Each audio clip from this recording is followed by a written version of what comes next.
Hey, it's Chris, Liege Games. Let's do this. Kickstarters this week, as always. Let's talk about what's on the horizon. Bunch of stuff. Big week. 12 games on my radar. I'm sure there's a few others, but these are the 12 that I have seen, that I know that are launching. Little bit of everything for everybody. Now, obviously, I screwed up this week. Thursday, that video, I don't know why, it only uploaded twice half of the video. So if you haven't checked that out, it's my video on the sunken cost fallacy epidemic. That's a little dramatic. That's a little clickbaity. It's a little bit of a look in why we can't bear to not get everything akin to FOMO in a different way. If you're not familiar with what sunken cost fallacy is, I suggest you check out this video, how it applies to not only this, but just across the board from a media marketing standpoint to us as consumers. Apart from that, let's take a look. Let's see what we got this week. Let's do this. First one up, we're just going straight into the big one. September 7th, this is Agemonia. Agemonia is launching. There are 3 scenarios already on Tabletopia. So if you aren't familiar with this, I suggest you check it out. With this sort of 1 to 4 player GM-less fantasy scenario-based consequences-driven board game style of dungeon crawl, using a sort of RPG-esque system where you have might, will, and agility in terms of your stats that you're going to be using to do these skill checks to see whether or not you succeed and what ramifications are a result of whether or not you succeed in one of those checks. It's going to be interesting to see how it sort of plays out, what the price point looks like, and just how it compares to the other stuff that we have seen in this massive wave of open world RPG-esque themed games.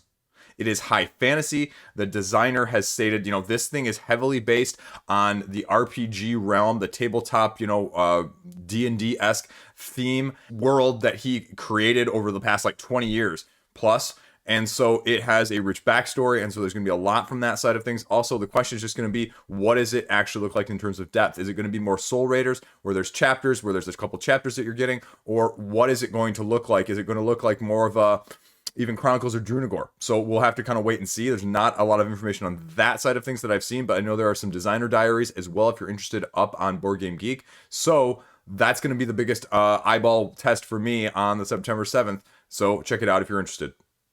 I didn't even know this was a thing. Next up, also launching on the 7th. Everything almost is launching on the 7th next week. This is Dungeons of Infinity, Kingdoms of Cost, the latest expansion for Dungeons of Infinity. If you are not familiar with this, like I wasn't familiar with it, it is sort of this modular deck dungeon crawl with over 100 different randomized events that will happen as you're crawling through the dungeon, where enemies will lay in wait for you, they will follow you, and the dungeon will adjust to what you're doing. This expansion, they're adding more. 18 different scenarios, events that are going to be there. More heroes, more minions, a new dungeon lord, everything that you're going to need, continuing on the epic campaign, they say, from the original base game. Now, I'm not familiar with this, but I'm going to check this one out too, because this is one of those where I like the idea of it, but the practicality of it, as well as the eye test, is going to be the big test for me in terms of that. I don't know about you, but I definitely could use something a little bit easier to get to the table from that side of things, but also at the same time, I have plenty of other things of this ilk in the first place. So again, where is that line going to be? What is the price point going to be? We'll just kind of have to wait and see when it launches on the 7th. Next up, also launching on the 7th, we have Solar Sphere, which is a different take on the not fully cooperative, but not fully competitive, because it is taking a dice worker placement style of things where you are allocating your dice as ways to get resources to complete this Dyson sphere, which is an energy source that you need as Earth has run out of energy. And you are going to be trying to do this, and you're going to try to do this while fending off aliens who are trying to harness the same sun energy. And so if you fend them off, you may get rewards. You may get benefits by using or cooperating with others to fend them off. But if you choose not to fend them off, all of you will suffer a significant penalty. You can see here a little bit of what the artwork's going to look like in terms of, I'm assuming those are the resources and the costs in the corners. And then you can see a little bit of what the gameplay and the board setup actually looks like there, even with the dice on each of the individual player boards. You're going to be using your dice because they are spacecraft that are going to be doing actions, including upgrading your drones, allowing you to recruit new crew members, comboing crew members together before you even retire them for another special bonus to make way for new crew members that can help you out going forward. This looks like a very, very interesting game. I am not a worker placement person, but when you start throwing dice in there, you start getting my eyes on it. So the question is going to be, what does this compare to? How does it compare? Is it going to be like others of Coinumbra or Teotihuacan with a space theme? Or what is going to set it apart in terms of the worker placement dice style of things than what is out there already? Because we all know that worker placement, the general rule of thumb is you got to have something unique, or why get it now? Why not go with something that's already a proven staple? So it's going to be interesting to see what this does. Their previous project funded as well from a very well hard cooperative standpoint, and that was Solar Storm. And we'll just kind of see if they can carry on that continued success with the space theme on this campaign now launching on the 7th. Now, next up, we have A Viking's Tale. There is no information on here. It's launching on the 7th, 2 to 4 players, competitive card game, competing against other creatures and players. Use different cards, equipment cards, fate cards, and everything else to try and score the most points. That's about all we know. That's about all that's on Board Game Geek. Maybe there's other information elsewhere, but we'll see what happens when it finally launches on the 7th. Also, we have the tournament fishing finally being brought to Kickstarter. Now, if you're familiar with this, this is a deck building game that has been out since about 2017 and has mostly been available on the Game Crafter. And now they are offering a new version of it with updated everything, including a new expansion that is already on Game Crafter if you went that route previously, but they're offering all of the previous expansions as well. It is taking the fishing theme and, like it says, purporting it into a deck builder. Now, not only in this game do you have to get the right equipment, but you also have to go to the right location because the fish are not going to be biting in all of these locations equally. It says it's a combination of luck, memory, and skill. And so that may turn people off a little bit. That may turn them on depending on what you want out of a deck builder. Again, what is the price point going to be, especially if it's offering all of the previous expansions, if people are familiar with it or want a more polished, newer version from that side of things. Not that Game Crafter does a poor job or anything, but we'll see kind of what the comparisons are and how people that already have this game, how they feel about the new version versus the version they may already have. So it's launching on the 7th. If you're interested, especially from a thematic standpoint or a deck building standpoint, check it out. Next up is Game of Hunt. This is a combination of 4 separate games with different mechanisms and different ways of using magnetized pieces as a family fun situation. As a family fun centered game. Can't make these titles up. Trash Monster, Mushroom Forest, Another Planet, as well as Monkey Temple. Now, Monkey Temple, that sounds actually like a cool one. And what you're going to be doing is you're going to be basically using these pieces to help manage resources throughout these games in different ways. You can read the description right here. There is going to be a little bit of everything when it comes to mechanics, as you can see here in the pictures. A lot of pushing them around, moving them around, collecting them in various ways. And again, from a magnetic standpoint, how accessible is this going to be in terms of gameplay? Obviously, it's family style, it's light, but is it going to hold up for those that are looking for something a little bit more nuanced as well on the older age or the older side of families? When, I've got my kids that are like, 6, 7, 8. Is it going to work well from that side of things? How is it going to compare? What is the price point going to be for something like this? I think that's probably the biggest make it or break it more than anything else. If it's relatively reasonably priced, you can get a lot more people attracted. But, otherwise, kids' games nowadays seem to be tough sells, at least from my side of things, because by the time I might get this, my kids might have already outgrown it. And with these kids' games, I want to know that it's going to be effective for them. And that's really tough to gauge from a picture standpoint, especially if the targeted age is young. Well, we'll see when it launches on the 7th, but check it out if you're interested.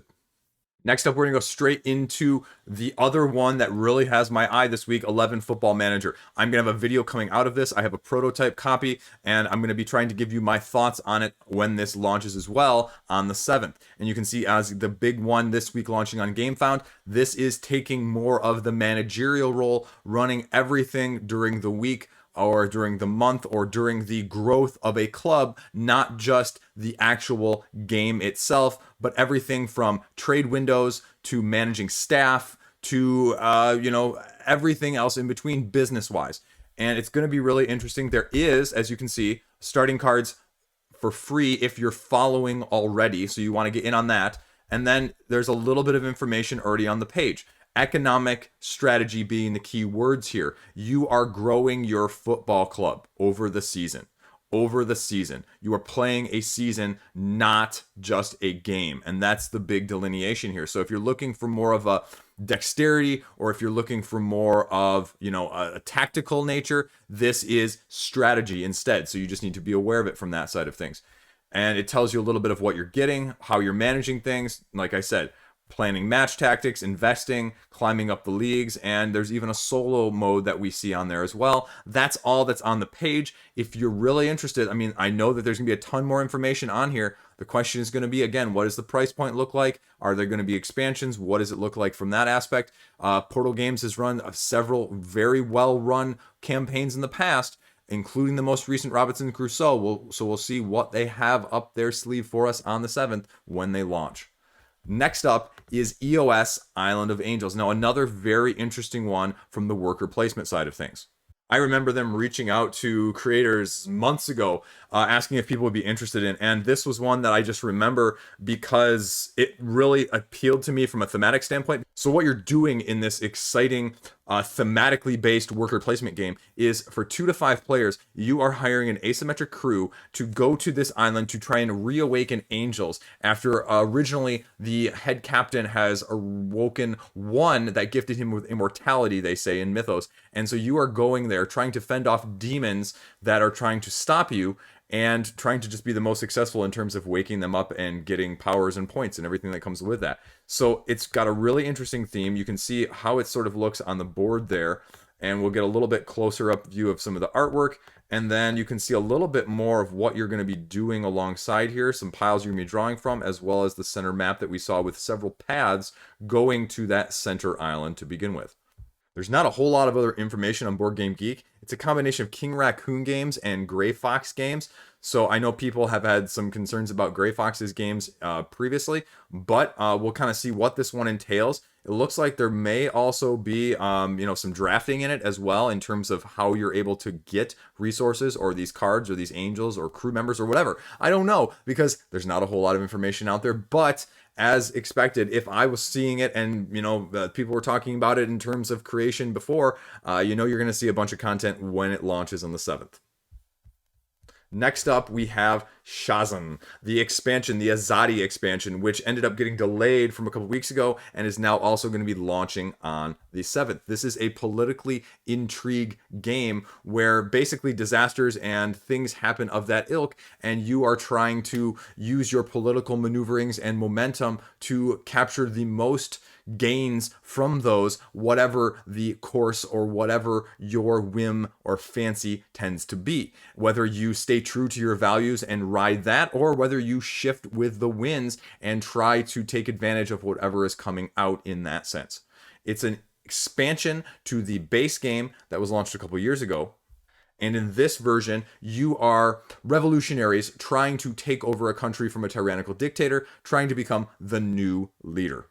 The other interesting aspect of this is in one of the designer diaries that they have on the Board Game Geek forums is they talk about this as being semi-cooperative, where you're going to have to work with people, but you may also have to go against them in order to achieve your own political goals.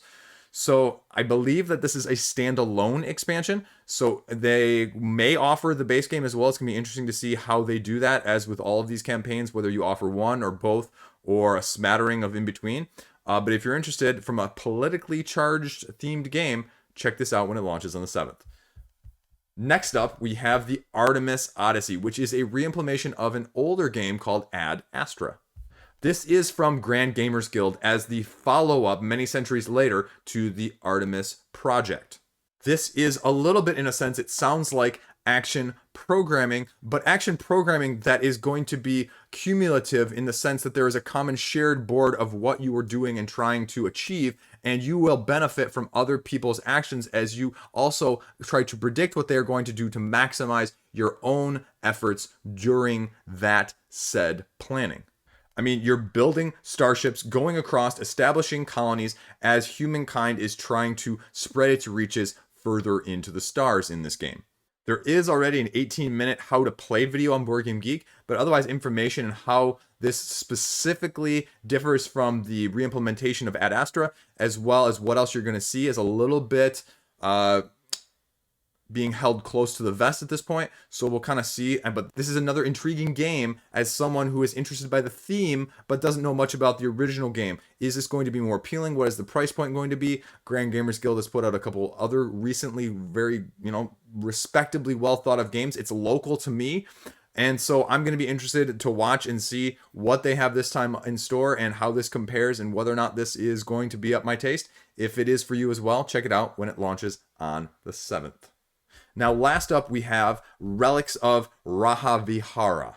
Hopefully, I'm pronouncing that somewhat close, but this is also launching on the 7th. Now, this one is different than all the other ones I've talked about so far. This is a solo-ish campaign game. More the ish on the campaign rather than the solo. It's solo. I don't know why I said it like that. But you're going to be playing over 50 different scenarios, adventures, levels, whatever you want to call them, in order to try to find the treasure. Now, it says that it's spread over 5 different floors, and you're going to be going up against your rival, trying to stop them from achieving whatever ultimate power or mastery of treasure that they can find within these ruins that is there. And it's going to be puzzles and challenges in this ilk. And I have no clue what I'm looking at here, but this says this is a print and play build. So that's interesting. But this is what it's actually going to look like in terms of the blocks that you're going to be using. And mechanistically wise, this looks like something completely different. If this looks like a decent price point, I'm really intrigued by this because I'll be honest with you, I wasn't expecting this sort of puzzle challenge when I clicked on this page in the first place. This is sort of reminding me of many of those console or mobile games where you are pushing, sliding, moving these pieces around in order to achieve your objective in a certain manner with certain limitations of how you can, say, move these blocks in a certain direction, in a certain length, in terms of how many you can stack or how you can stack them. So it's going to be very interesting from that aspect of things. And having 50 levels, I mean, it's very reminiscent of the mobile style of things. And it's now, it's another video game port onto the tabletop. It looks really intriguing. It looks cool. Is it going to be as cool as I think or as cool as people want it to be? I don't know. But this strikes me, I would agree, very much a solo game. I would not want to see this as a cooperative, like more than one player game. But I think if you are a solo player, you really need to check this out because this is something unique, something different that we haven't seen on the tabletop, but we've seen on other platforms. And I think it's worth giving it a specific shout out to say, hey, let's see what you can do. Let's see what you got. And let's go from there. Last up, secret number 13, actually, and this is Solforge Fusion. And now you may know it from the original Solforge. Now, what you're doing here, though, is you're taking, sort of like a Keyforge, is you're taking those pre-constructed decks of just random craziness, and they say that there is going to be up to 15,000 cards, unique cards, that are going to be set out in combinations of 31 card decks that you are then taking 2 of and smashing together to go against a head-to-head opponent in a skirmish Magic the Gathering style-esque game. Now, there are going to be certain levels of cards that you're going to be upgrading as well. So all your level 1 cards go in the deck that you're going to be drawing from, and then you have these level 2 cards and these level 3 cards that are set aside from both of those decks that you combined that you're going to be using to upgrade your heroes, characters, everything in between. Now, if you head over to the Twitter page of either this or Stoneblade Entertainment, you can see a little bit else of what they're offering. I believe they've had some online demos. There's a rule book out there as well that's linked in the Board Game Geek forums. And so you can get a little bit better idea of what it already is just before the campaign launches even. Now, the other interesting thing when you pull up the rules that's linked onto Board Game Geek is not only is there a 1v1, there is a 2v2. And you have these characters, your Forgeborn are basically your mages that you're using as your main character, whose health you are protecting or trying to whittle down your opponents to zero. And the gameplay overview right here is very interesting because each turn is played simultaneously with priority passing between the players. So that is very interesting. That is something unique that we have not really seen a whole lot before. So then the interesting aspect is once both players have passed priority twice, so basically going back and forth, so each player gets 2 turns, then you move to the combat phase. You don't move to the combat phase after each individual round or each individual player action. So that's the other side of things that is different. And that what makes me a little bit more excited for this instead of just a I go, I attack you, you go, you attack me, that style of things. And then it talks about what you're doing when you're playing the cards, how they're leveling up, and those level 1, level 2, level 3s that I mentioned, of activating all of the various abilities, and then the combat phase individually. Now, the combat phase, again, is a little bit different because it's resolved in lanes. So that's the other aspect that's a little bit different than those other games where it is, more just generalized area or board. Now we're seeing a lot more of that lane sort of area issue with these head-to-head skirmish games. I've played a bunch of them recently. I just played Rift Force. I just played Battle Line Medieval, Crimson Company. We're seeing a lot more of that now, and now we're seeing it sort of tied into the Magic the Gathering realm as well. Then the last unique aspect here is at the end of the cycle, you're leveling up, or 3 turns, essentially, leveling up your big mage and getting to get more powers, essentially. So that's cool, creating sort of this dynamic that the longer it goes on, the more extreme it's going to get and the more careful you're going to have to be, or the more rapidly the game may go instead of like getting a stalemate by you just both turtling and creating something like that. So all in all, I'm really interested to see what they can kind of do as it launches on the 7th. Now, the price point and the non-TCG factor can't be discluded, but also Epic the card game tried to do something like this as well, so I don't know. This is just, it's going to be an interesting market test if nothing else, and that's why I wanted to include it, because my eyes are also going to be heavily on this one when it launches. So there you go, Solforge Fusion on the 7th. Your last secret 13th in the 12 games that I talked about. That's it. That is the roundup for this upcoming week. Hopefully that was interesting. Hopefully it was relatively painless. On my side of things, I'm working all weekend, so I'm basically just SOL, especially on this long holiday weekend. Again, I apologize for the screw up of the video earlier. Man, it's just so irritating when that happens. On the TV side of things, since we're talking about that, I am burning through The Expanse. I'm finally just into it, and I'm just burning through it. I finished season 2, and I am like 2/3 of the way through season 3 at this point. Just absolutely fantastic show. Cannot recommend it enough if you're interested in something like that. The space theme is really intriguing. They do it really well from a technological and just a physical representation of what you would be concerned about with all of these aspects of being in space that I never even would consider or dream of. So it's just a great technical but also dramatic show as well. I can also not highly recommend enough if you have Netflix. Take the time to check out. It's a Korean drama. It's called DP.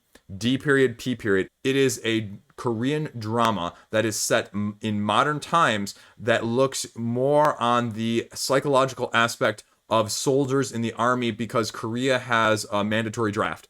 And so what happens with some of those soldiers, the psychological aspects, the bullying is the real looking at theme and really highlighting it. And it does just an absolutely fantastic job. It is, be warned, it's not very uplifting, but it is probably one of the best shows I have seen in the last year. I'll say that right there. It's only 6 episodes, so you can binge it very easily. 40-ish minutes per episode. It's just wonderfully done. DP is referring to the police within the army that go after deserters. And so you're following these stories that are just intertwined and interconnected and just wonderfully told. And I cannot recommend it enough. Take the time to look at it from a subtitle standpoint. It is well worth your while. But again, like I said, it's not uplifting. It's a little bit dark. So just be aware from that side of things. Other than that, I'm watching What If, staying up on What If, and I'll be honest with you again. I just started watching The Mandalorian. Just never got into it before when it came out, the first 2 seasons. So I'm just getting into it and all of the splendor from that.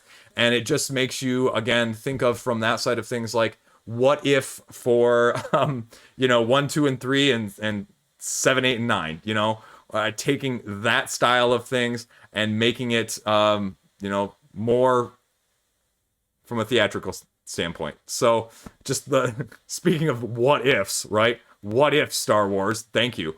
That would be, anyway, you know where I'm going with that. That's it. Probably gonna have a video out the next couple days as well. We'll kind of see what else comes up. A couple should you backs from this past week. A couple should you backs this week with all of the other stuff going on. I have a Black Rose Wars Rebirth one that should be coming out in the next day or two. A couple reviews. I've got one thing sitting here as well. If you've never seen or heard of this, it's called Rift Force. That'll be coming out soon. I'm going to compare it to a couple other card games that are Row-esque, because that's the type of one that it was. And I have a couple other things that are out there that I'm looking at as well. So we'll go from there. As always, just kind of chilling here by myself and looking out for what else I can tell you guys and show you guys. Yeah, I don't know what's going on with the channel growth. We were hot until like June, and then the first 9 months of the channel, we got 3,000 subscribers, and then the last 3 months I've only gotten 500. So just kind of a weird skew of things. Hopefully it's just the summer. Hopefully we can pick up some steam and get the goal of 5,000 by the end of the year. We'll just kind of play it by ear, obviously, and just hoping to get some more, maybe some collaboration out there in the future. I don't know. Who knows? I just putting stuff out for you guys that you guys are hopefully interested in seeing and hearing. So either way, I just appreciate you guys for everything you do and your willingness to put up with me. So there you go. I'll have another video out for the 30 people that are now on my Patreon as well on Monday. We're talking about a few of these projects more in depth and my biggest concerns or my big locks of the week. So there's that too. As always, that's all I got. I threw everything I got at you right at the end there quick, and hopefully something worthwhile caught your eye. Thanks for watching. Stay classy. Have a great weekend. See you around.